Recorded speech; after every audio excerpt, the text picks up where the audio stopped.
Welcome to our lesson about the Hole Alignment tool. Let's begin by activating the tool, Tools, Hole Alignment. First, let's specify the deviation, let's say 1 millimeter, and calculate. SolidWorks found 2 misaligned holes with a maximum deviation of 0.5 millimeter. Let's right-click on this feature and select Zoom. And same thing here, right-click, zoom to selection. By the way, we've also got a third hole which is misaligned. Let's just zoom in so you can see. There's a reason SolidWorks can't find the problem with hole number 3.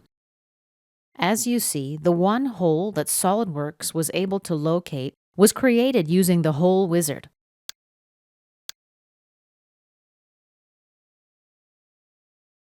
The second hole was created using an extruded cut.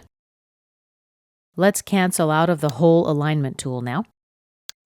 And let's take a moment to see how hole 3 was created.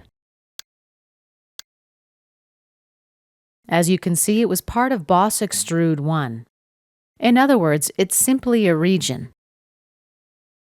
Let's exit this sketch. And let's exit part editing mode as well. Back to Tools on the main Windows menu, Hole Alignment.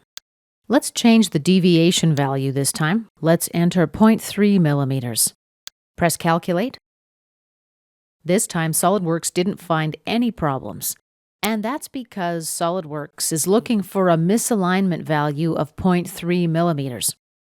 Both of our holes have a misalignment value of 0.5 millimeters. Let's cancel out of the Hole Alignment tool. And this concludes our lesson about the Hole Alignment tool.